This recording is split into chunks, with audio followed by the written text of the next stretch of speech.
Paling tidak ini, yang pertama tentang kelangkaan, kemudian ada choice, ada pilihan, ada opportunity cost. Ini yang selalu menjadi problem di kita, ilmu ekonomi. Kemudian yang kedua, sistem ekonomi dan peran pemerintah. Karena ini nanti bicara tentang derajat peran pemerintah. Ketika sistem ekonominya berubah, maka peran pemerintahnya berubah. Lah, terkait dengan kelangkaan, kemarin saya sampaikan ke teman-teman bahwa sumber daya ekonomi kita, apakah itu land, apakah itu labor, apakah itu capital, apakah itu entrepreneurship, itu sifatnya sangat-sangat terbatas. Karena terbatas, maka pemenuhan sumber daya ekonomi itu, penggunaan sumber daya ekonomi itu untuk memenuhi kebutuhan. Sekali lagi, untuk memenuhi kebutuhan, bukan untuk memenuhi keinginan. Maka di dalam ilmu ekonomi itu kita harus bedakan mana itu konteksnya need, mana itu want. Yang dilakukan pemerintah, sekali lagi, itu upaya untuk memenuhi need-nya, bukan upaya untuk memenuhi want-nya. Nah, misalnya begini, dalam konteks alokasi sumber daya ekonomi, peran pemerintah itu dianggap mencapai full employment. Full employment itu ketika sumber daya ekonomi yang dipunyai oleh pemerintah itu digunakan seluruhnya oleh pemerintah. Sehingga kemudian mendorong tingkat pertumbuhan ekonomi pada level tertentu. Level tertentu ada yang mengatakan harus double digit, ada yang mengatakan single digit, tergantung konteks ya. Artinya kalau kita bicara negara maju misalnya, Anda nggak akan pernah dapatkan namanya pertumbuhan ekonomi itu sampai double digit. Pasti single digit. 2%, 2, 3%, 4% itu sudah sangat luar biasa. Nah, di negara berkembang seperti kita, memungkinkan sebenarnya di angka 7%, tapi ada prasyarat yang harus dilakukan. Gitu. Misalnya, yang paling mendasar pernah saya sampaikan kepada teman-teman, sudah tidak kita memanfaatkan potensi sumber daya ekonomi sektor kelautan misalnya. Kita kan sebagai negara maritim misalnya.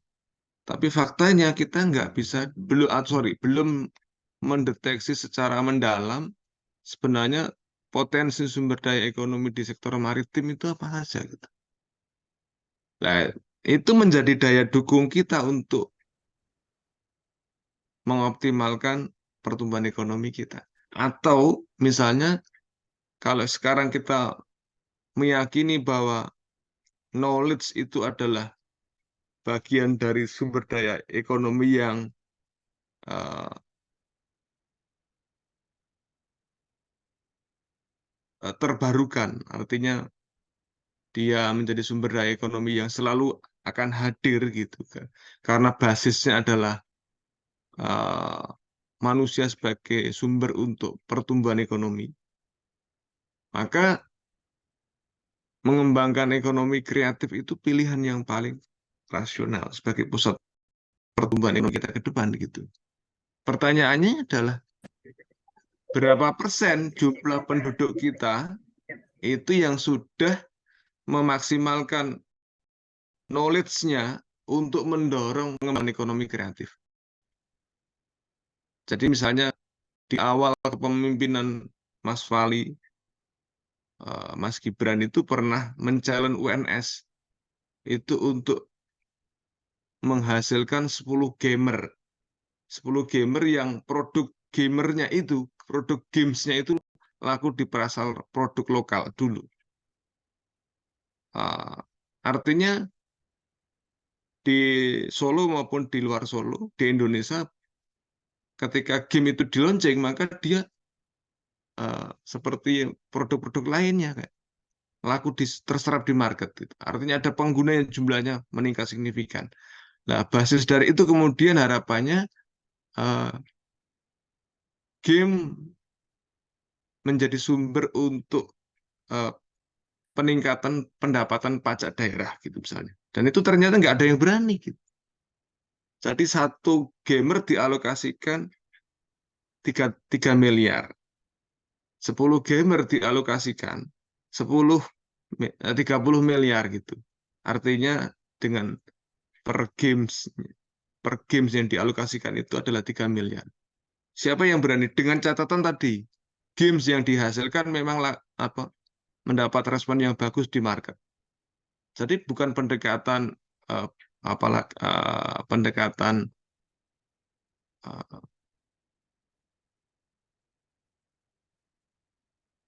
ini apa ya dokumentatif ya, artinya kegiatan itu jalan gitu, serapan anggaran itu uh, di terjadi gitu. Tetapi pendekatannya adalah program yang dirancang itu betul-betul menghasilkan dan sebagai pusat pertumbuhan ekonomi baru uh, kota kota Surakarta ke depan. Itu contoh adalah ekonomi kreatif. Jadi games, kemudian fashion. Kalau menghasilkan fashion yang bagus atau seni pertunjukan yang notabene menjadi pusat peradaban di kota Surakarta gitu, itu menjadi pusat-pusat pertumbuhan baru. Dan ternyata kita belum mampu kelola itu dengan itu. Nah, kalau dengan kondisi seperti itu ternyata ekonomi itu masih hanya menyisakan tingkat pengangguran terbuka kurang dari 4%, maka kesimpulannya adalah pemanfaatan sumber daya ekonomi yang sifatnya langka atau terbatas tadi sudah dianggap berhasil. Karena tingkat penganggurannya hanya di bawah 4%. Yang tidak berhasil itu bagaimana teman-teman? Yang masih menyisakan angka pengangguran di atas 4%. Ini yang teman-teman menjadi eh, bisa digunakan menjadi dasar untuk mengevaluasi apakah pemerintah itu sudah bisa bekerja dengan baik atau tidak gitu misalnya. Nah, yang kedua, eh,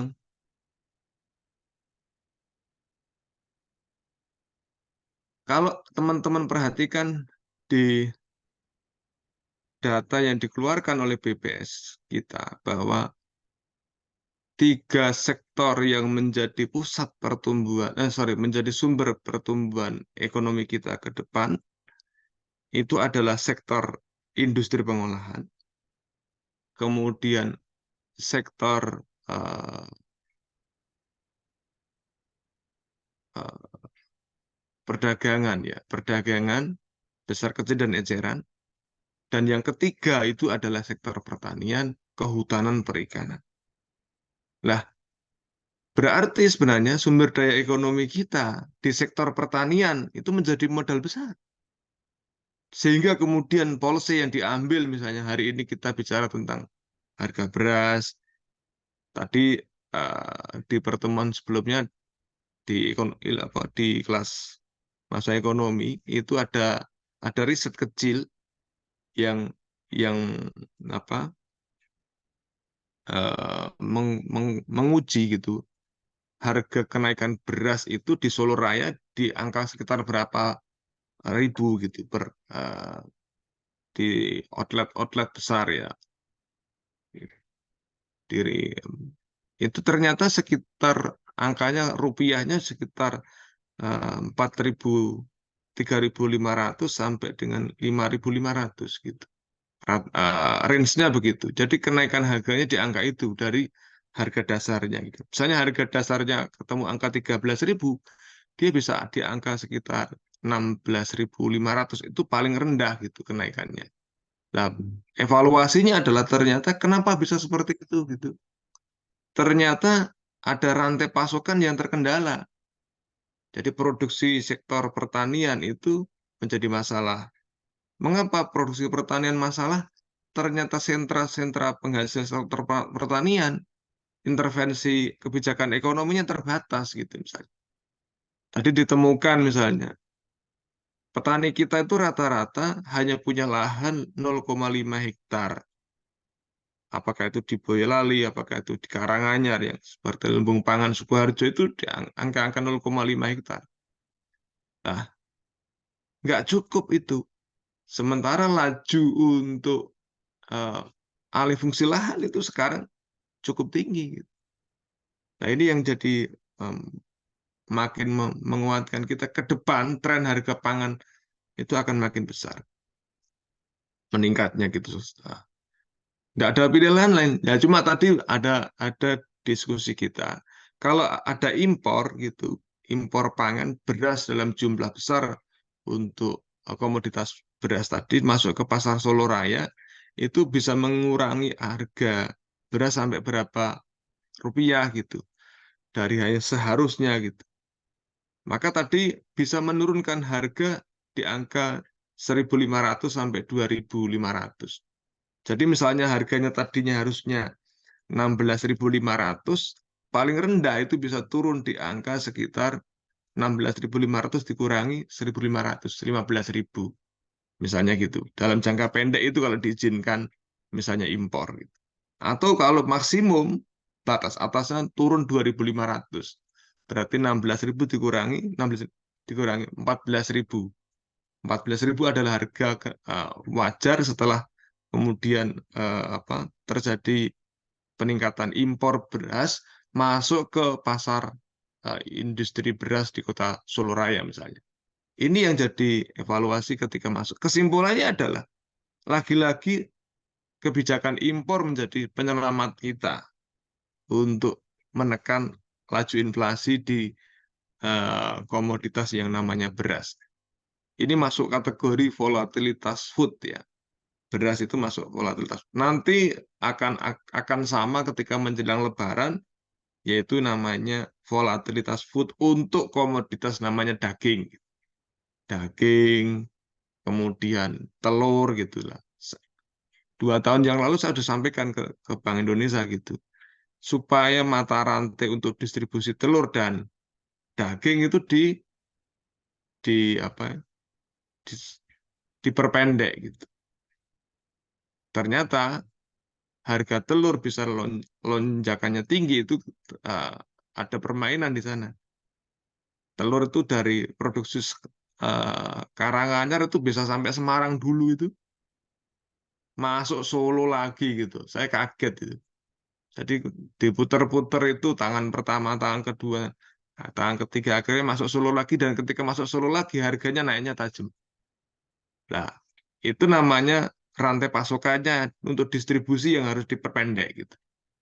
Sama halnya ketika BI menetapkan bahwa klaster jamur tiram itu punya kontribusi mendorong inflasi di kota Solo Raya gitu. Dan produksinya dari Karanganyar juga gitu. Dan ini yang melakukan riset teman-teman dari Fakultas Pertanian UNS. Anda bisa bayangkan kenaikan harganya bisa sampai 45% gitu. Dari harga dasar petani jamur misalnya. Ini luar biasa permainan model ekonomi kita. Jadi petaninya nggak menikmati keuntungan akibat kenaikan harga, tapi jalur distribusinya yang menikmati kenaikan yang cukup luar biasa. Ini yang harus kita perpendek gitu. Ya, tadi saya masuk ke sektor pertanian. Berarti kalau sampai sektor pertanian tidak ada kebijakan intervensi yang cukup kuat dari sisi fiskal, ada kesalahan di dalam desain eh, pengelolaan sumber daya ekonomi kita. Ada yang salah gitu. Yang kedua, ada yang salah kalau misalnya sampai industri pengolahan itu tidak diperhatikan. Misalnya ini ada pertanyaan ini. Teman-teman di Fakultas Hukum mungkin nggak mengamati secara langsung, tapi pernah dengar namanya Master Plan Percepatan Ekonomi Indonesia yang dirancang oleh Presiden SBY. Pertanyaan mendasarnya begini, Provinsi Jawa Tengah itu masuk di koridor untuk pengembangan industri apa coba? Dan apakah kemudian industri itu sekarang masih inline dikerjakan oleh Presiden Jokowi begitu misalnya gitu. Kalau teman-teman cek data itu Jawa Tengah itu masuk di pengembangan industri makan minum dan industri tekstil. Jadi kalau eh, di Jawa Tengah itu banyak berdiri perusahaan tekstil, di Jawa Tengah banyak berdiri industri olahan makan minum. Itu rancangan yang disampaikan oleh Presiden SBY waktu itu. Berarti Jawa Tengah dikhususkan ke sana. Berbeda dengan Bandung. Bandung itu salah satunya adalah industri pertahanan. Maka teman-teman ITB itu, termasuk Prof. Agus yang ngajar di MIT itu, menciptakan teknologi untuk pertahanan kita. Jadi risetnya teman-teman ITB didorong lebih dominan di sisi-sisi pertahanan. Nah, itu gambaran gitu ya. Kesimpulannya adalah ternyata Presiden Jokowi juga masih mendengarkan rancangan yang disampaikan oleh presiden sebelumnya. Nah, industri makan minum itu menjadi basis untuk pertumbuhan ekonomi kita di Jawa Tengah. Nah, oleh karena itu, industri pengolahan, terutama industri makan minum, harus mendapat porsi besar di dalam insentif kebijakan fiskalnya gitu. Klaster-klaster pengembangan industri makan minum, digitalisasi pemasaran untuk produk industri makan minum, kan begitu. Terus eh, kemudahan perizinan untuk pengembangan industri makan minum di Jawa Tengah ini menjadi prioritas yang dapat dilakukan oleh pemerintah Provinsi Jawa Tengah. Nah, kalau itu sudah bisa dilakukan dan kemudian yang terjadi adalah industri pengolahan di Jawa Tengah itu punya kontribusi pertama, maka sudah betul insentifnya sudah benar gitu. Jadi kita pada ruang yang on the track. Itu yang terkait dengan pilihan-pilihan. Kenapa dilakukan? Kalau Anda nggak memutuskan untuk mendorong industri itu tumbuh dengan baik, maka sektor ini akan tertinggal dan ekonomi kita tidak akan menjadi lari cepat di masa-masa yang akan datang. Jadi apa yang kita nikmati hari ini itu adalah bagian dari pengambil pengambilan kebijakan yang tepat, kebijakan dan kebijaksanaan yang tepat. Jadi di ekonomi itu menurut Menkyu ada dua dasar kita merumuskan kebijakan, memunculkan policy. Yang pertama by rule, yang kedua by discretion. By rule itu artinya apa? Kalau negara ini mau bagus konsep untuk menata kelola ekonomi kita, maka setiap rumusan policy yang diambil harus berdasarkan aturan yang ada dan termasuk menggunakan kaidah-kaidah ilmu ekonomi yang benar yang dapat diuji oleh para ekonom. Kesimpulannya adalah sebelum Anda merumuskan kebijakan, sebelum kebijakan itu dikeluarkan oleh pemerintah, maka harus ada diseminasi dulu kepada para ekonom di kampus-kampus. Apakah kemudian kebijakan yang diambil itu adalah tepat? Itu pilihan yang harus diambil gitu, supaya apa yang ditetapkan nanti tidak salah. Misalnya ini saya kasih ilustrasi lagi teman-teman. BI itu menurut Anda, BI itu eh, kebijakan yang diambil kira-kira apa? Pasti kan ngomong kebijakan moneter, kan gitu ya. Kebijakan moneter ada dua yang diambil oleh Bank Indonesia, itu namanya kebijakan konvensional dan ada kebijakan unkonvensional yang saya sebut dengan istilah kebijakan modernitas. Lah, yang modernitas itu yang nggak masuk akal gitu. Misalnya saya kasih contoh, mosok BI itu kerjasama dengan pondok pesantren, bikin pusat pengembangan kewirausahaan. Bentuknya apa? Santri-santri diajari untuk produksi komoditas tertentu, diolah dan dipasarkan.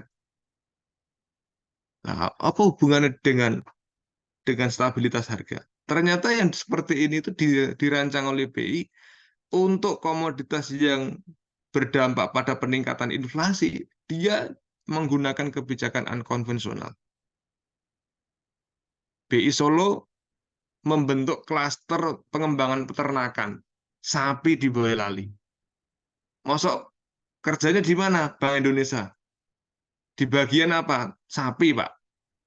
Kan ya lucu gitu. Tapi itu dilakukan. Sehingga Fakultas Peternakan bisa kerja di Bank Indonesia, dia fokus untuk wilayah unconventional monetary policy. Sentra pengembangan sapi di Boyolali harapannya nanti menjelang Lebaran sudah bisa dipotong dan eh, pembelian daging impor dari Australia itu tidak terlalu banyak. Jadi ini yang termasuk di NTB ya, di sana dikembangkan juga. Jadi ini pilihan-pilihan yang dapat dilakukan. Itu yang bicara mengenai kelangkaan dan pilihan dan biaya oportunitas. Jadi selama kebijakan yang diambil tepat dan dikonsultasikan kepada publik, kemudian ke depan ekonomi kita jauh lebih baik dibanding tidak diambil keputusan yang tepat tadi, saya kira itu adalah bagian dari kebijakan yang saya anggap rasional, rational expectation, dan itu menjadi pilihan yang wajib dilakukan oleh pengambil keputusan supaya sumber daya ekonomi itu bisa kita nikmati dalam jangka panjang. Tidak hanya dinikmati oleh generasi sekarang, tapi generasi-generasi yang akan datang. Jadi ada kewajiban untuk menjaga nilai manfaat sumber daya ekonomi itu dalam jangka panjang. Itu ya, itu yang pertama. Yang kedua, kalau kita bicara mengenai sistem ekonomi dan peran pemerintah, saya sebut sistem ekonomi ekstrim itu hanya ada dua gitu. Yang pertama adalah sistem ekonomi sosialis. Kalau kita menggunakan deskripsi sistem ekonomi sosialis, itu kuncinya ada di mana? Peran pemerintah itu sentralistik, teman-teman. Jadi pemerintah itu menetapkan target, pemerintah itu menetapkan tingkat pertumbuhan ekonomi, pemerintah menetapkan PDB per kapita, pemerintah menetapkan berapa nilai APBN gitu. Pemerintah menetapkan berapa jenis barang yang harus dikendalikan oleh pemerintah seutuhnya gitu, tidak dilepas di market. Kalau modelnya begitu, maka itu adalah sistem ekonomi sosialis atau komando. Contoh yang paling gampang tidak di Indonesia, tapi di Cina. Cina itu adalah sistem ekonomi sosialis di mana peran pemerintah sangat sentralistik. Tetapi ada keperbiakan yang nyata di sana. Misalnya Anda punya home industry, maka listrik Anda langsung disubsidi oleh pemerintah 60%. Anda bisa bayangkan insentifnya. Jadi kalau Anda punya bisnis, langsung kena di insentif itu dapat diskonnya 60%. Jadi orang asal punya usaha produktif, maka dia akan mendapat prioritas. Kalau Anda lihat lagi misalnya,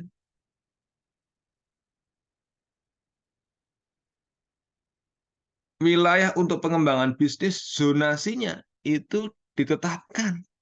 Kalau di Solo kan ada yang ditetapkan apa coba? Mbak Paradita dan Mas Yohanes Christian yang ditetapkan di Solo yang kelihatan kalau pas dengan jalan-jalan itu apa? Zonasi parkir. Di jalan-jalan ada zonasi B, zonasi A gitu. Nah, perbedaan zonasi itu perbedaannya ada di nilai tarif parkir. Itu menggunakan basis kajian. Nah, kalau di Cina enggak. Zonasinya adalah zonasi untuk pengembangan industri. Jadi saya mencontohkan, Beijing itu pusat apa misalnya? Pusat pengembangan teknologi tinggi. Itu di situ semua. Misalnya pusat perdagangan, ya di situ perdagangan semua. Nah, ini yang artinya aktivitas ekonomi masyarakat itu dari rumah tangga sampai perusahaan itu harus manut sama apa yang menjadi direct atau regulasi yang diatur oleh pemerintah. Mau nggak mau, suka nggak suka, termasuk pajaknya gitu. Kalau pajaknya diatur, kita itu pajak badannya berapa tuh di Indonesia itu? Yang kalau jenengan setiap ada pemilu gitu ngamati itu, perusahaan kita itu kena pajak badan berapa tuh? 20%. Ini sebentar lagi nanti PPN naik menjadi 12%. Pajak badan 20%, PPN naik 1% lagi jadi 12%.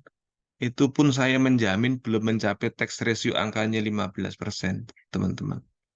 Jadi kita masih jauh, jauh dibandingkan negara lain.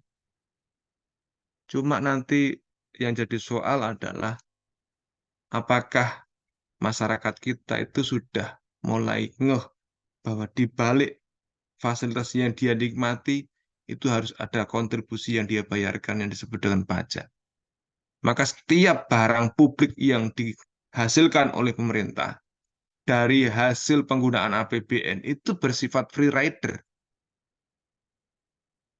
Ya, ciri khas barang publik itu begitu, bersifat free rider. Free rider itu apa? Bebas pungut. Anda nggak boleh bayar retribusi. Anda nggak boleh bayar tarif lagi, harusnya begitu.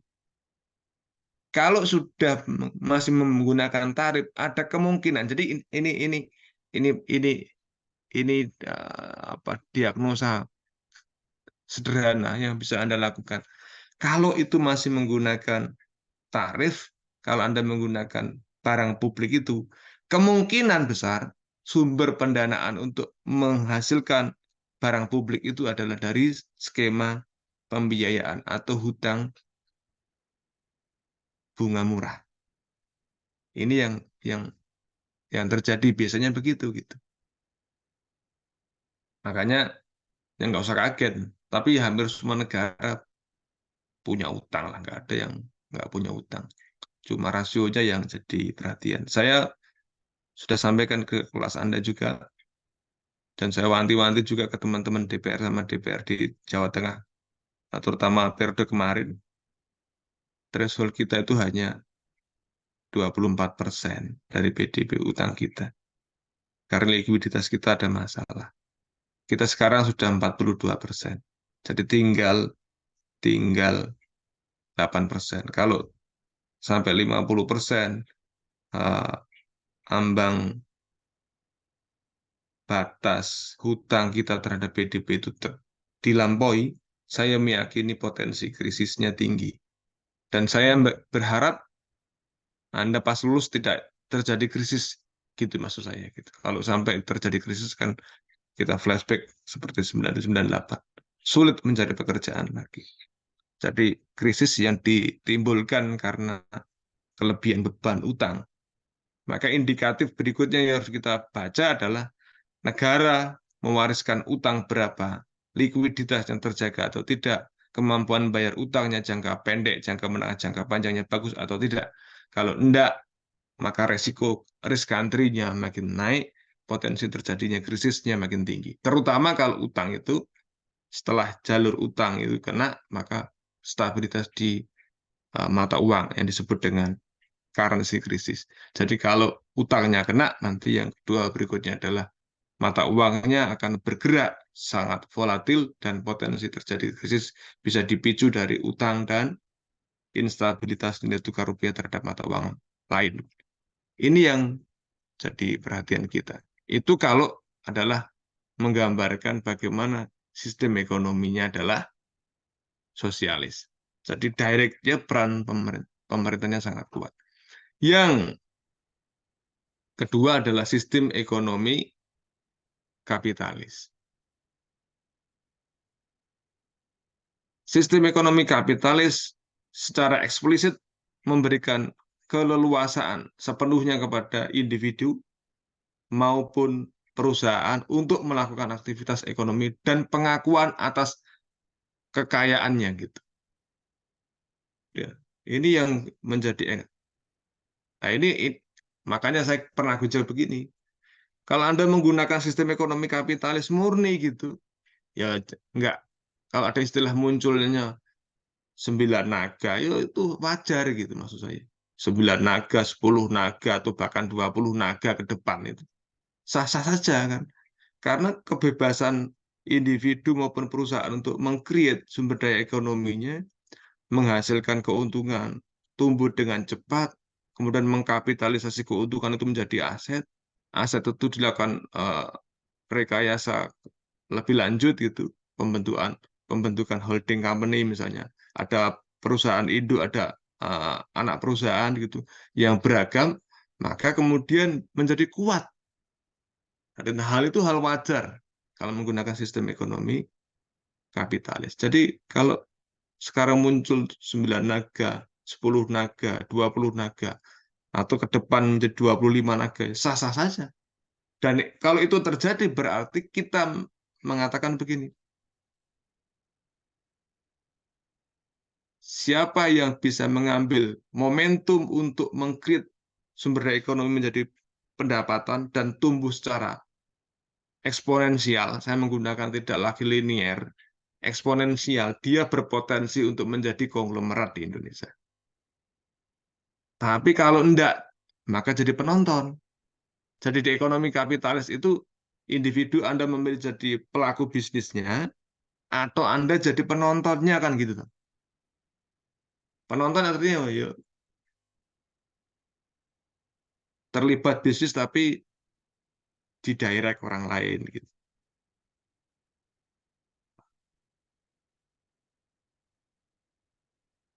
Ini kondisi yang real ya.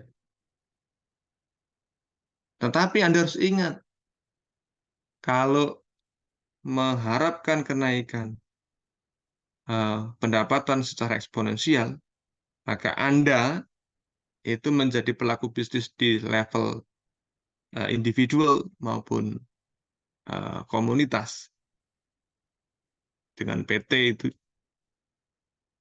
itu adalah Anda harus berada pada posisi sebagai risk taker. Risk taker atau risk loving. Jadi orang yang dia di posisi risk taker atau risk loving, maka potensi dia untuk mendapatkan uh, pendapatan yang eksponensial itu akan sangat tinggi. Tapi kalau risk adverse, ya nggak akan tumbuh besar-besar. Nah, ya, risk adverse itu meng- menghindari risiko. Ini pertanyaan mendasar. Anda saat ini uh, investasinya ditempatkan di mana? Misalnya begitu. Di situasi saat ini Anda menempatkan duitnya di mana?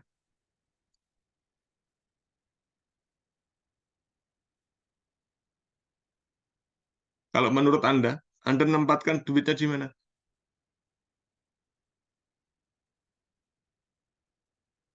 Saat ini. Coba Mbak Nawang, ditempatkan di mana duitnya? Menurut Anda, kira-kira di situasi saat ini menempatkan di mana duitnya? Kalau Anda mau jadi bagian dari tadi, misalnya Anda mau ke depan menjadi bagian dari konglomerat, duitnya ditempatkan di mana? Di saham. Saham. Saham apa? Kan begitu. Pokoknya saham. Ya, saham apa? Saham perusahaan yang blue chip. Di indeks LQ45 dia akan masuk kategori blue chip, berarti tren peningkatan harga sahamnya tinggi. Kalau peningkatan harga sahamnya tinggi, berarti peningkatan pendapatan bersihnya tinggi. Kalau pendapatan bersihnya tinggi, maka tren return on assetnya tinggi. Nah, itu biasanya begitu. Itu namanya analisis fundamental. Sahamnya bergerak naik tajam, bahkan sampai ada kebijakan namanya corporate action, stock split, pemecahan harga saham, harga 15.000 dijadikan 7.500. Itu adalah bagian strategi untuk meningkatkan kapitalisasi pasar supaya ada banyak investor yang bisa menikmati uh, harga saham itu.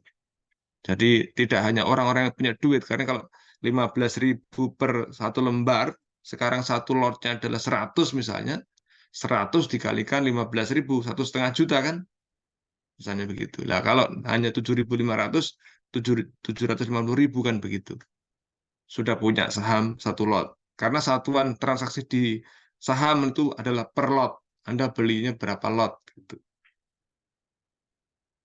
Nah, sekarang kalau Anda lihat dalam 3 bulan harga saham itu bisa naik misalnya 30%. Anda bisa bayangkan kalau dia blue chip dalam 3 bulan bisa naik 30% misalnya. Anda untungnya besar dibanding Anda tempatkan uangnya di deposito. Deposito setahun 5%. Masih kena potongan pajak. Anda mau cepat lagi sebenarnya usaha retail, tapi saya ngelola sopo kan gitu. Nah, itu perbedaan orang negara maju sama orang negara berkembang. Orang negara berkembang, uangnya ditaruhkan di saham-saham. Misalnya, Warren Buffett itu menempatkan duitnya hampir 18 atau 27 triliun. Itu hanya di 2 saham. Eh, eh, satu di Microsoft, ya. Satunya di apa itu? Apple atau apa. Ada 2 tok. Artinya dia yakin bahwa korporasi ini terus trennya naik, kinerjanya bagus terus. Asal nggak terjadi seperti kasus skandal Enron. Jadi Anda nanti bisa searching Enron skandal itu menggambarkan terjadi rekayasa laporan keuangan standar global itu ya. Orang yang tadinya yakin bahwa pergerakan harga sahamnya naik tajam, ternyata itu adalah manipulasi penghitungan di laporan keuangan. Ternyata sebenarnya fundamentalnya enggak begitu. Setelah transaksinya besar, ternyata adalah manipulatif, kemudian investor rugi besar. Itu bisa terjadi. Dan dan saya kira nggak akan terjadi lagi karena sekarang pengawasannya sangat ketat di transaksi di pasar modal langsung tadi. Nah, artinya apa? Negara maju itu biasanya orangnya tengok-tengok, asetnya yang bekerja untuk bisa mendapatkan keuntungan. Di negara berkembang, dengan sistem ekonomi kapitalis tadi, orangnya kalau nggak kerja, nggak makan gitu, tahu maksud saya. Punya aset, asetnya diem gitu. Ya kan? Punya apa misalnya? Punya sebidang tanah, ya saya ada ini. Ada yang saya amati, ada salah satu yang saya kenal itu. Bocah ini 3 tahun. Ini gambaran real ya di Solo itu. Karena dia bapaknya orang kaya waktu itu ya. Karena anak 3 itu dikasih tanah di mana-mana gitu. Nah, anaknya itu lahan luas ada 300 lebih, 350 meter persegi itu nggak tinggal apa-apain gitu. Dibikin kos ya, kosnya ya hanya 5 kamar jelek gitu. Tarifnya hanya 450-an ribu gitu. Nah, ini piye lagi? Nek si kendel kan ambil duit di bank, bangun, sing apik, pasti laku kan begitu. Nah, ternyata itu contoh gambaran di kita. Asetnya nganggur dan tidak menghasilkan. Kalau di negara maju, asetnya yang bisa meng-create duit atau aset berikutnya. Sehingga orangnya jalan-jalan, duitnya jalan. Itu yang diambil, sorry ya, itu yang dilakukan oleh Sandiaga Uno. Sandiaga Uno pertama itu ketika mendirikan Rekapital itu, perusahaan awalnya dia itu mengambil perusahaan bermasalah, diubah manajemennya, diperbaiki cara kerja perusahaan itu kinerjanya bagus, sinyal ke publiknya bagus, harga sahamnya meningkat tajam, dijual ke publik lagi. Dia ambil untung dari situ. Maka kemudian dia bagian dari orang yang kaya di Indonesia. 2022 kemarin laporan kekayaannya ada sampai 10 triliun. Tapi di akhir 2023 kemarin dia turun 2 triliun. Jadi cara kerjanya begitu. Anda juga bisa gitu. Tapi prakteknya memang sulit, teman-teman. Saya dan teman-teman di Semarang itu melakukan praktek yang sama. Ada kampus bermasalah, kita beli gitu, kita memperbaiki manajemennya. Setengah mati kita mengupgrade dari akreditasinya. Ini nggak saya jauh mulu-mulu ya, akreditasi dari prodi yang awalnya itu misalnya eh, C ke B itu. Kalau nggak ada dukungan sumber daya yang bagus, sulit ternyata. Jadi UNS bersyukur kalau Anda unggul itu, harus bersyukur apal pole gitu. Artinya memang komitmennya harus kuat gitu. Kita pikirnya kalau sudah bagus nanti jual lagi gitu. Nah, ini yang masih belum belum sampai.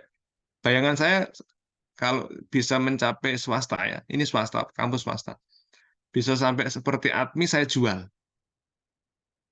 Jadi ATMI itu permintaan terhadap tenaga kerjanya itu adalah negatif. Artinya negatif apa? Dia yang luluskan 10, yang minta 15. Jadi yang belum sampai lulus sudah dipesan. Itu ATMI. Yang di Solo itu begitu. Tapi standarisasi kerjanya luar biasa. Anda misalnya pas praktek eh, praktek beneran itu ya. Ini misalnya mesin mesin industri itu. Anda keliru itu didenda. Masalahnya denda. Denda ini duit. Anda kesalahan fatalnya dendanya duit. Jadi Anda kalau sekolahnya nggak tenanan, masuk labnya Anda nggak ngerti, Anda pasti kena denda. Dendanya duit. Pas kuliahnya harus serius. Karena setelah masuk lab nggak boleh tanya gitu. Ini awal-awal seperti Perbanas dulu ya di Jakarta. Perbanas pernah mentreatment itu kalau di industri keuangan. Masuk lab nggak boleh tanya. Anda punya ruang bertanya sekuatnya sampai sepahamnya itu di luar lab, di in-class. Nah itu hanya yang terjadi uh, ketika keluar cepat. Banyak dari Perbanas juga jadi bangkir hebat gitu. Nah sama sekarang yang masih mempunyai tradisi itu bagus adalah ATMI kalau di Solo gitu. Itu ya, itu eh, di sektor pendidikan. Jadi perilakunya di negara maju tadi menghasilkan menghasilkan aset untuk periode berikutnya supaya ada jaminan masa depan yang lebih baik di masa-masa yang akan datang. Itu konsekuensi kalau Anda menggunakan sistem ekonomi kapitalis. Konsekuensi lagi masyarakat yang sudah bayar pajak nggak boleh dikenakan tarif lagi. BPJS gratis, ya kan? JKN gratis, harus begitu semua. Swedia itu 65%. Anda kalau lembur kena pajaknya 65%. Jadi kalau Anda lembur 1 jam itu eh, dibayar misalnya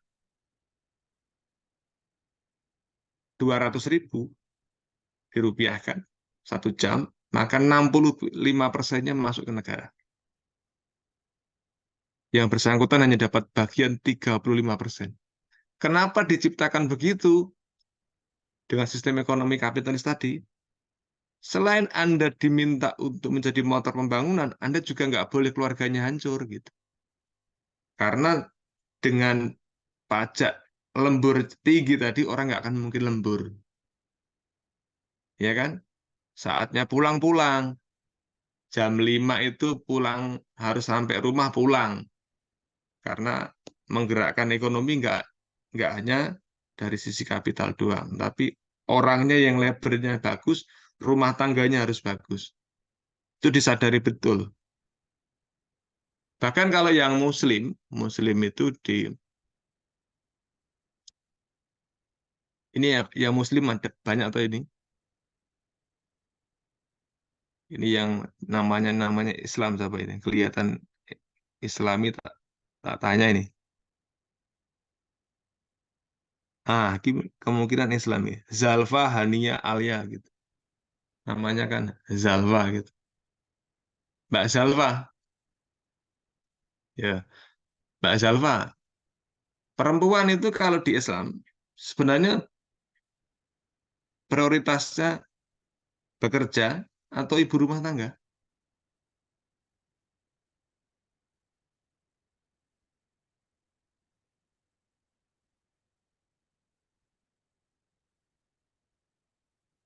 Ini luar biasa ini.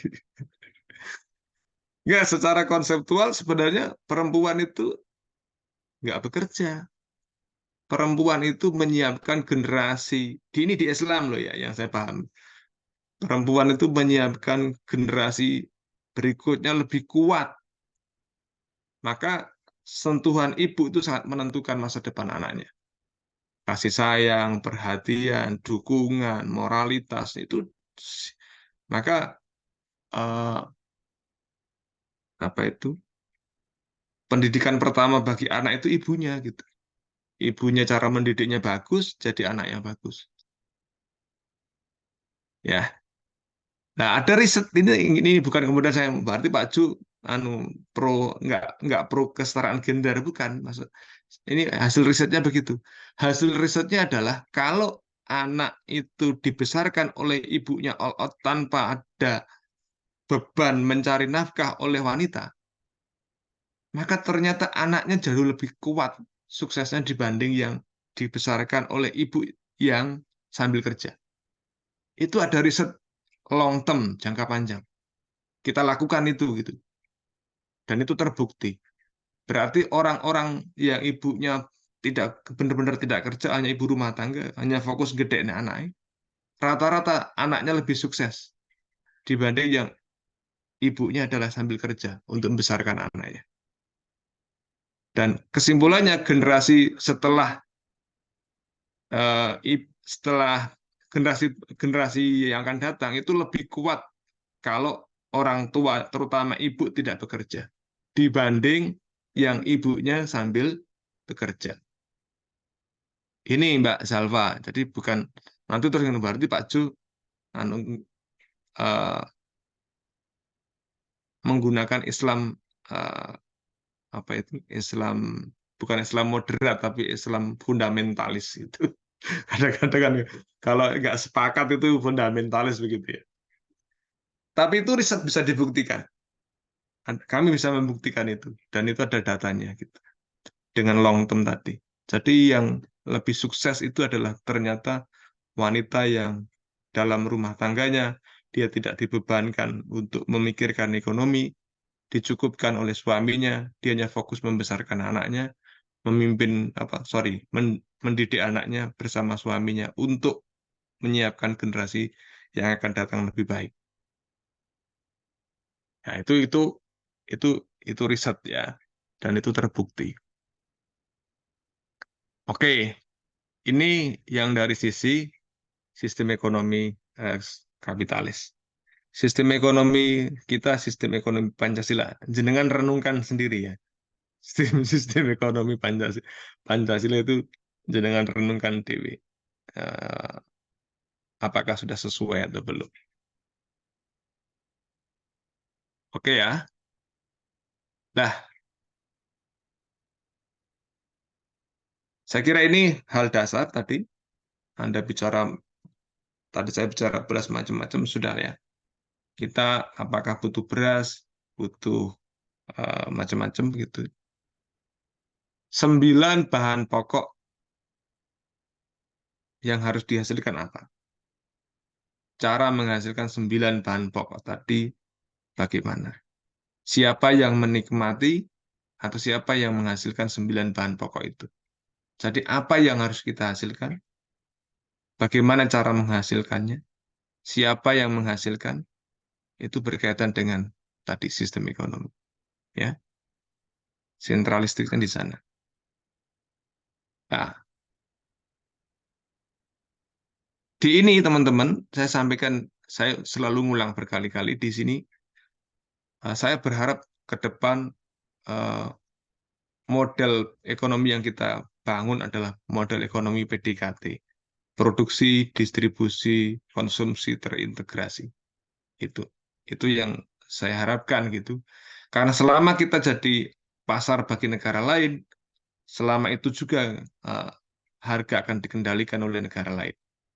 Selama itu juga kita akan jadi negara inferior Karena mau tidak mau, ketika ada yang nggak pas, misalnya ada di perjanjian perdagangan misalnya, traktat perjanjian perdagangan, kita nggak sepakat ya kita akan nggak bisa ngapa-ngapain kalau ketergantungan kita tinggi. Oke.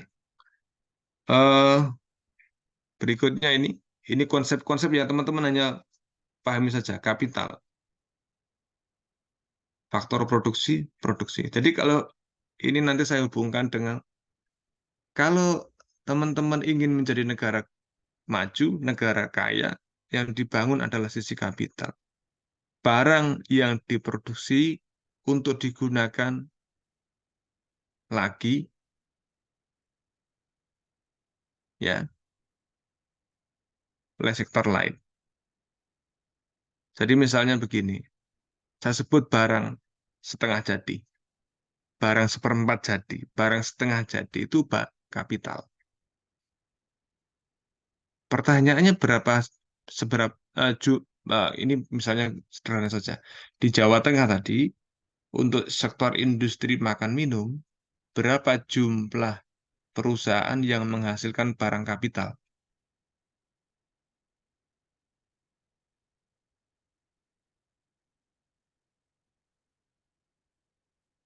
Kalau bihun itu barang jadi atau barang setengah jadi? Mbak Faradita, Mungkin sepertinya setengah, Pak. setengah Karena jadi. biasanya masih bentuk Jadi, keras gitu. ya, nanti jadi mie, mie bihun ya, bihun goreng macam-macam gitu ya. Oke kan? Nah, sekarang pertanyaannya, ada berapa jumlah perusahaan yang memproduksi bihun dari bahan bakunya namanya jagung, bihun jagung. Atau bihun diubah jadi tepung. Sorry, sorry, sorry. Jagung diubah dari tepung. Tepung jagung. Atau beras diubah jadi tepung. Tepung jadi bihun. Jadi apa gitu. Banyak nggak yang kayak gitu? Jadi Anda deteksinya negara Anda mau jadi kuat adalah seberapa banyak di daerah Anda sudah berdiri perusahaan yang menghasilkan barang kapital. Kalau Anda nyebutkan saja pusing, ya jelas. Berarti kesimpulannya tidak ada desain jangka panjang untuk mendorong kita untuk jadi daerah yang maju gitu. Gitu saja, gambaran mudahnya begitu. Misalnya Mbak Faradita itu dari mana? Saya asli Ngawi, Pak. Ngawi. Di Ngawi, perusahaan-perusahaan ini ditarik ya. Misalnya ada berapa kecamatan di Ngawi? Misalnya 10 kecamatan ini, misalnya saya nggak hafal gitu. Per kecamatan itu ada berapa perusahaan yang menghasilkan barang kapital gitu. Ada berapa perusahaan? Kalau nyebutin saja bingung satu kecamatan Raono gitu. Raono. Berarti Anda memang mengatakan transformasi ekonomi Ngawi menjadi ekonomi maju ya itu cerita doang gitu di atas kertas, prakteknya enggak. Yang kedua adalah faktor inputnya.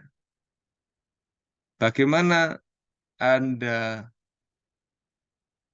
menetapkan harga yang wajar untuk sumber daya yang namanya tanah,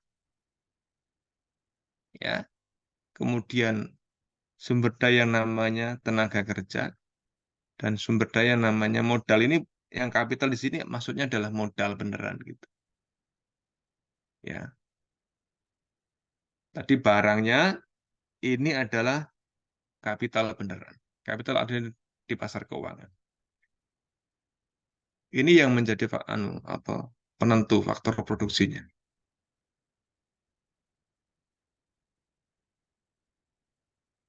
Berapa kali terjadi revaluasi aset untuk harga tanah di Ngawi?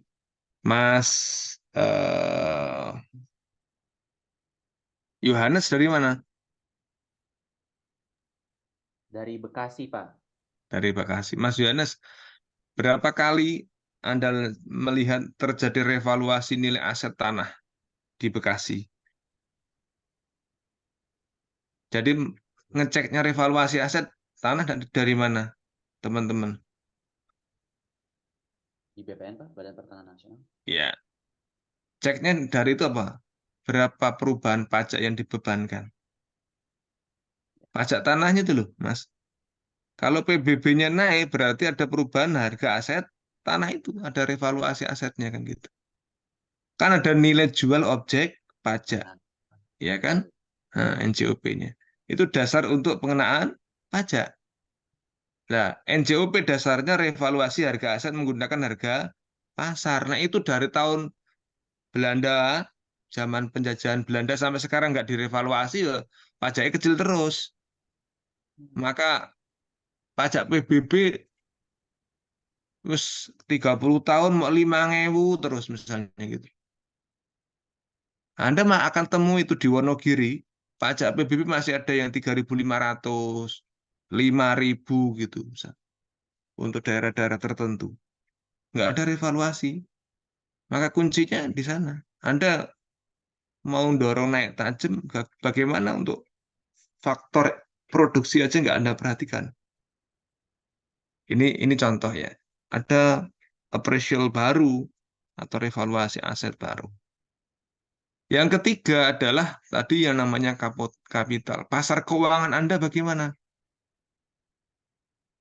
Pasar keuangan Anda bergerak dengan baik atau tidak? Pasar keuangan intermediasi dan pasar keuangan langsung itu berjalan secara efektif, efisien tidak? Pasar keuangan intermediasi misalnya contohnya apa? Bank. Itu pasar keuangan intermediasi.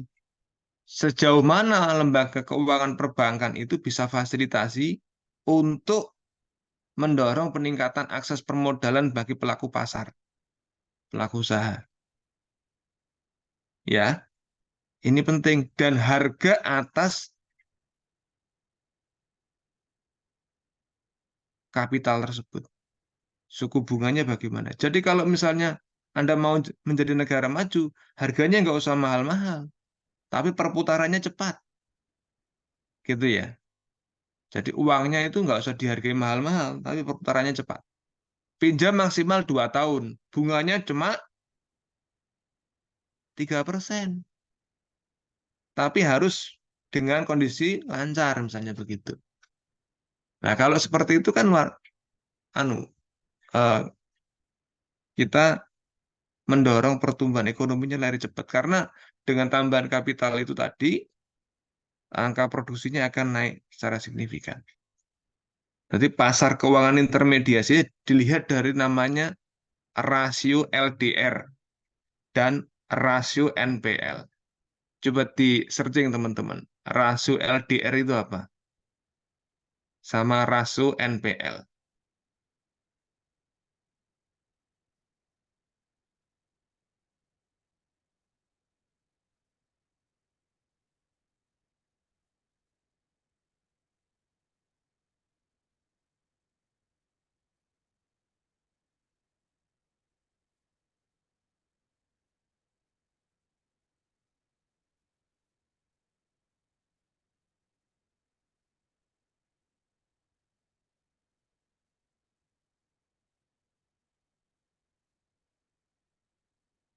Ketemu?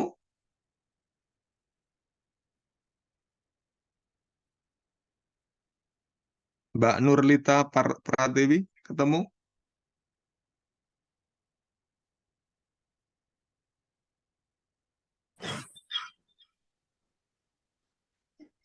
Sebentar, Pak. Rasio LDR sama rasio NPL.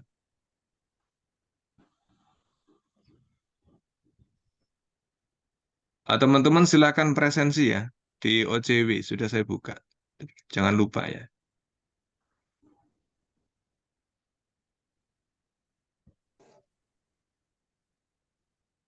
Mas Yohanes ketemu Mas Yohanes? LDR apa itu?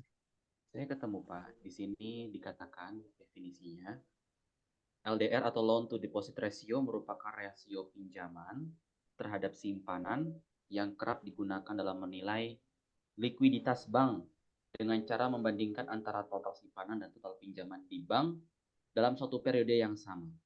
Ya, Seperti itu, Pak. ketahuan ya, jadi berapa itu depositnya, berapa jumlah simpanan dari masyarakat, itu namanya DPK, dana pihak ketiga, itu sumbernya dari masyarakat, terus yang atasnya namanya variabel loan, loan itu pinjaman. Jadi uang yang digelontorkan ke masyarakat dibagi uang yang berhasil dikumpulkan dari masyarakat. Itu LDR. Kalau dia fungsi intermediasinya bagus, LDR-nya cukup tinggi. Gitu. Misalnya di angka 85% misalnya. Itu dianggap sehat. Kenapa? Dari dana 100% yang dikumpulkan, 80% diputar untuk menghasilkan keuntungan dalam bentuk kredit lagi.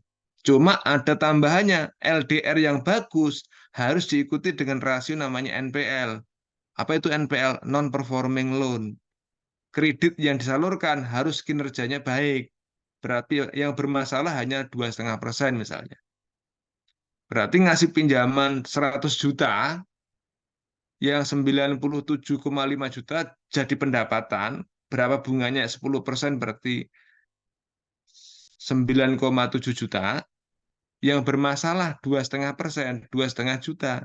Berarti 9,75 juta dikurangi 2,5 juta masih untung sekitar 5 jutaan. Sorry, 7 jutaan. Kan gitu. Itu hitungan mudahnya begitu. Jadi aktivitas kreditnya lembaga keuangan intermediasi itu jalan. Kredit yang disalurkan dalam kondisi kualitasnya bagus. Itu namanya rasio LDR dan rasio NPL. Itu gambaran di pasar faktor input. Faktor input, nah faktor produksi tadi yang disebut dengan pasar keuangan intermediasi. Oke, yang berikutnya produksi saya kira nggak perlu. Itu proses transformasi sumber daya ekonomi menjadi barang, menjadi output ya, berupa barang atau jasa untuk memenuhi kebutuhan. Ini konsep saja. Kemudian berikutnya adalah eh, ini input, output, nggak perlu saya sampaikan. Sudah. Lah, yang berikutnya yang perlu diperhatikan, ketika Anda melakukan perdagangan, maka Anda harus menggunakan eh, konsep teori keunggulan komparatif yang disampaikan David Ricardo. Jadi kuncinya adalah kalau Anda ingin eh, melakukan aktivitas perdagangan, maka produk yang Anda hasilkan harus berkualitas. Nah, kuncinya adalah apa? Anda punya spesialisasi tertentu, sehingga dengan spesialisasi itu barang yang Anda hasilkan berkualitas dan jumlahnya banyak. Produktif itu kan nanti prosesnya hasilnya produktif, prosesnya efisien, harganya bersaing di market. Nah, supaya sampai ke sana, maka Anda harus jamin adanya spesialisasi. Di kita harus begitu gitu.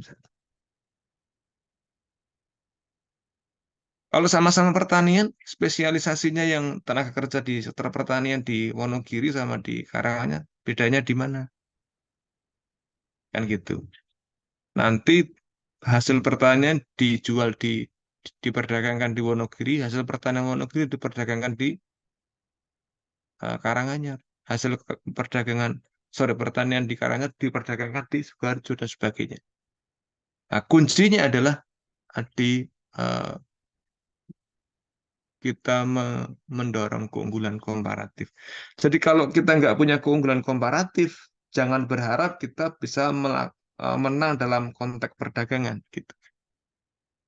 Nanti diukur pakainya apa teman-teman. Ini misalnya saya gambarkan di sini ya. Di sini ada namanya indikator.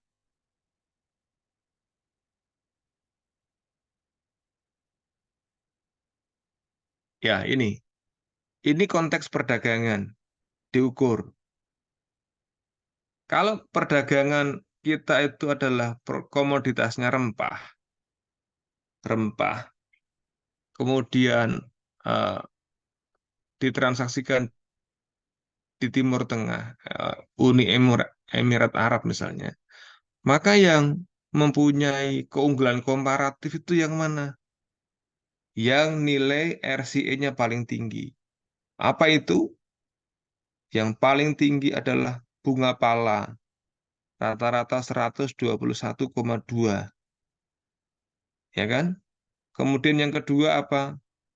Ada namanya cengkeh, utuh bunga dan tangkai, 82,00. Terus yang ketiga adalah biji pala utuh, 32,71%.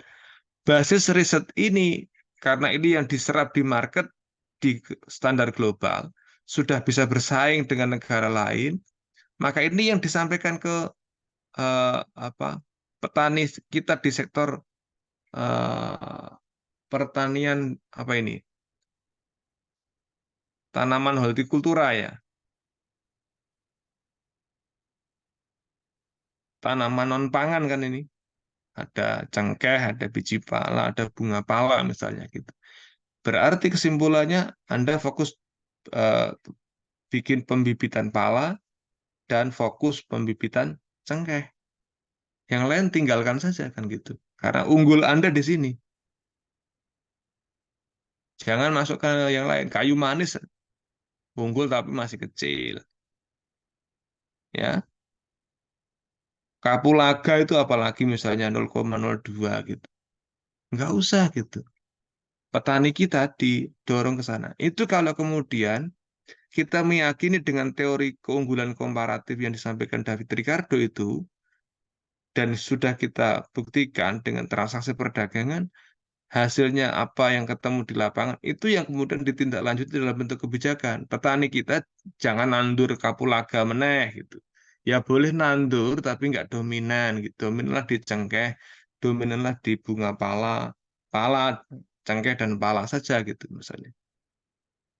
Itu contoh, karena nanti dihitung dari RCA, Reveal Competitive Advantage-nya, yang menjadi gambaran implementasi dari teori keunggulan komparatif.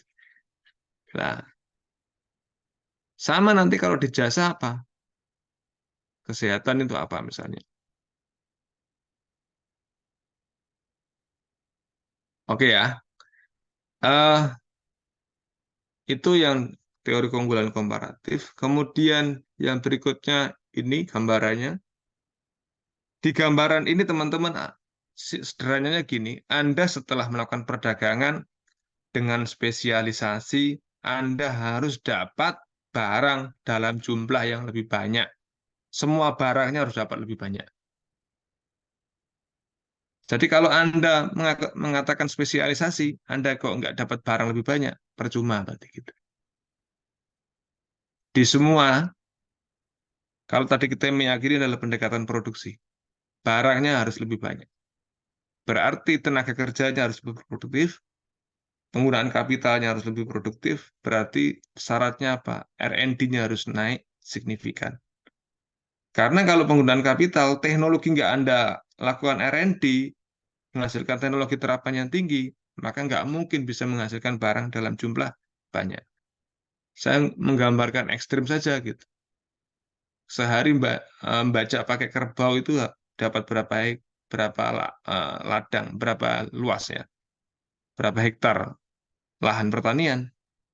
Tapi kalau pakai traktor itu berapa eh, lahan pertanian kalau dengan traktor. Sama kalau misalnya penyemprotan pestisida menggunakan drone sama penyemprotan pestisida menggunakan tenaga orang, berapa perbedaannya? Lagi-lagi basis teknologi lebih cepat. Nah, yang pernah saya sampaikan kepada Anda, kalau pertanian berbasis pertanian tetes tadi, itu sama gitu. Ada teknologi yang bisa kemudian mendeteksi kadar kelembapan air tanaman berkurang, maka perlu penyemprotan. Itu otomatis begitu. Tidak perlu harus didatangi, asal teknologi dipasang di eh, teknologi dioperasionalkan di pinggir sawah, itu bisa langsung deteksi wilayah ini kelembapannya berkurang, perlu penyemprotan dan sebagainya. Itu penggunaan teknologi. Ini Kalau Anda mau jadi negara kuat, investmentnya harus kuat juga. Nah, tadi saya sampaikan, kalau mau pertumbuhan ekonomi tinggi, PPF-nya harus Anda tinggi. Ya. Lah, negara maju itu memproduksi barang modalnya lebih kuat dibanding barang konsumsi. Ya. Kemudian kalau Anda tarik PPF-nya dalam jumlah besar, ini Anda tarik dari titik origin itu menggambarkan pertumbuhan ekonomi. Jadi ini yang harus Anda pahami gitu. Kesimpulannya di PPF apa? Kalau Anda memahami ada trade-off, kalau Anda mau lari cepat, meskipun saat ini belum ada hasilnya, itu Anda harus mulai memikirkan apa yang harus diperkuat di aspek barang modal kita, barang kapital kita. Ya, ini gambaran makin jauh dari titik origin, makin tinggi tingkat pertumbuhan ekonomi. Ini perubahan PPF-nya. Ini kalau ini makin jauh lagi, makin bagus lagi. Itu kemudian ini sudah saya sampaikan perbedaannya adalah kemampuan menghasilkan barang modal negara maju dan negara berkembang. Sudah tadi saya sampaikan. Kemudian ini sudah kan cerita panjang lebar tadi. Sistem ekonomi komando, sistem ekonomi kapitalis, sistem ekonomi campuran. Nah, esensinya di konteks perdagangan, teman-teman, perdagangan harus memastikan ekonomi jadi lebih baik. Spesialisasi yang akan menentukan Anda bisa berdagang dengan tingkat efisiensi dan produktivitas tinggi. Ya enggak? Itu saja. Dan keputusan untuk melakukan perdagangan tergantung pada hasil evaluasi atas faktor yang menentukan perdagangan. Termasuk misalnya kebijakan apa yang diambil gitu.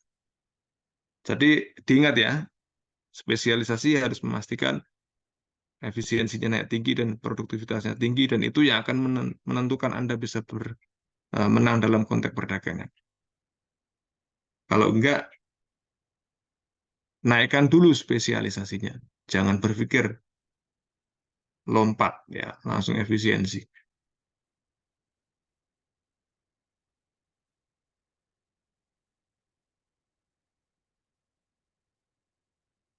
Ini gambarannya teman-teman. Kalau Anda melakukan perdagangan, kesejahteraannya harus meningkat. Dilihat dari mana? Jumlah barang yang dihasilkan, jumlah barang yang dikonsumsi, jumlah barang yang diterima, aset yang diterima, dan lain sebagainya harus lebih tinggi. Gambarannya adalah perubahan dari koordinat A ke aksen, ini B ke B aksen. Kesimpulannya ada peningkatan kesejahteraan. Jadi kalau berdagang kemudian tidak ada peningkatan kesejahteraan, aset nggak nambah, jumlah barang yang dikonsumsi nggak nambah, kemudian dapat barang nggak nambah, dan sebagainya, ada masalah di dalam konsep perdagangan kita. Itu kemudian kesimpulannya, teman-teman, di perdagangan menciptakan interdependensi antar pelaku ekonomi ya. Jadi kalau Anda masing-masing punya spesialisasi tadi, itu akhirnya kemudian saling mengisi. Anda nggak bisa menggarap spesialisasi yang sama. Dan kalau ditarik lebih dalam, maka integrasi antara mikro dan makronya nyambung. Keunggulan komparatif dalam perdagangan berdampak pada peningkatan kualitas individu, kelompok, dan negara. Jadi kalau Anda menerapkan spesialisasi tadi serius gitu, maka individunya ya kualitasnya lebih baik, kelompoknya lebih baik, negaranya lebih baik. Kesimpulannya apa? Individu lebih baik, perusahaannya lebih bisa bersaing, negaranya negara maju. Itu konsekuensi kalau Anda menggunakan pendekatan keunggulan komparatif. Oke ya, yang terakhir adalah kalau kemudian kita eh, melakukan aktivitas perdagangan, Anda akan bergeser menuju sistem ekonomi kapitalis yang terkendali. Saya nggak menyebut eh, apa sistem ekonomi kapitalis murni, karena perdagangan dengan sistem ekonomi kapitalis yang terkendali itu ada peran pemerintah, lihat momentum. Jadi ada saatnya dilepas di pasar, ada saatnya ada peran pemerintah. Sehingga alokasi sumber daya ekonomi itu dalam jangka panjang bisa dimanfaatkan. Kesimpulannya, sistem ekonomi Pancasila itu adalah sistem ekonomi yang baik karena kita harus tahu kapan melakukan intervensi, kapan dilepas menggunakan mekanisme pasar. Harusnya sumber daya ekonomi yang kita miliki itu bisa lebih digunakan dalam jangka panjang dibanding yang menggunakan sistem ekonomi kapitalis murni atau sistem sosialis murni.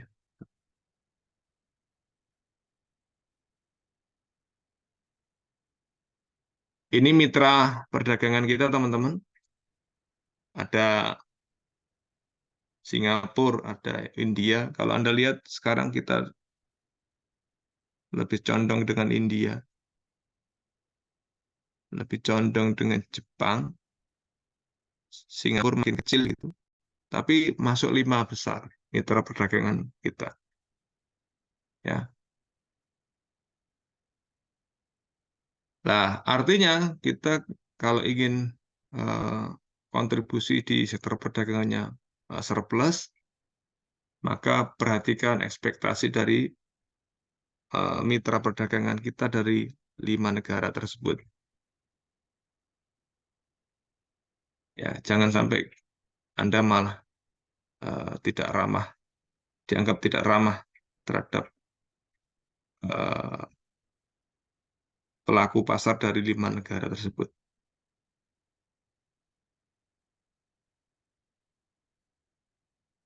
Nah, dampaknya apa? Ternyata kondisi dari neraca perdagangan kita masih surplus di tahun 2023, 3,9 miliar US dollar. Tetapi Anda harus ingat, surplus neraca perdagangan kita itu eh, ditopang oleh namanya hilirisasi dari minerba. Ini. Jadi ada bauksit, nikel, tembaga, timah. Itu yang kemudian mendorong kita masih bisa surplus di 3,9 miliar. Tanpa ada hilirisasi minerba, NPI kita mungkin tidak surplus di angka 3,9 miliar. Bukan konteks minerbanya saya kira, konteksnya adalah hilirisasi atau industrialisasi kita ke depan sebagai penopang ekonomi kita itu menjadi keniscayaan yang harus kita lakukan di sektor manapun gitu ya. Terutama sektor-sektor yang menguasai hajat hidup orang banyak. Anda lihat kalau NPI-nya surplus, nilai tukarnya nggak terlalu bergerak volatil gitu. Saya nggak bayangkan seandainya ini defisit, bisa jadi rupiahnya tidak di angka 15.000 sekian, bisa jadi di 17.000. Lebih lebih lebih berisiko lagi karena risiko nilai tukar kita meningkat kalau depresiasinya meningkat. Ini yang perlu diperhatikan.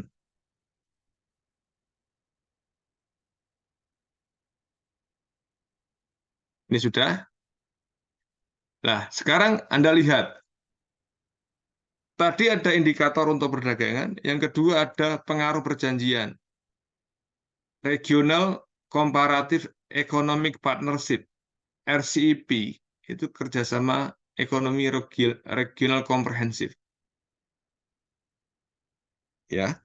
Anda lihat dampak dari perjanjian perdagangan RCEP ini, kalau nilai gapnya positif makin tinggi, maka dia penerima nilai manfaat perjanjian perdagangan paling besar.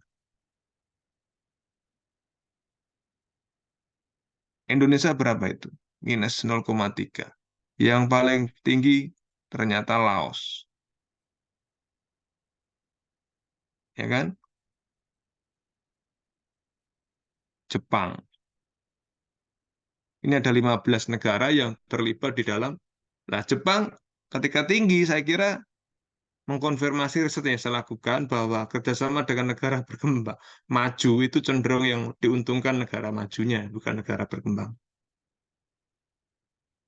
Saya nggak tahu yang Laos itu spesifiknya apa, kok dia bisa eh, apa dapat ini selisih apa gapnya sekitar 6,7% tadi. Oke ya. Nah, ini kebijakan stabilisasi perdagangan, satu diversifikasi pasar dan sebagainya, dua optimalisasi peluang pasar, tiga penguatan strategi peningkatan kinerja perdagangan, empat adopsi teknologi dan digitalisasi. Ini yang harus dilakukan supaya perdagangan kita ke depan makin kinerjanya makin bagus, sehingga neraca perdagangan kita makin kuat, surplus kita makin tinggi, dampaknya adalah mata uang kita akan bergerak lebih stabil, sehingga investor makin yakin untuk berinvestasi di negara kita. Saya kira itu teman-teman yang saya sampaikan. Ini jam 15 lebih 38. Ada pertanyaan?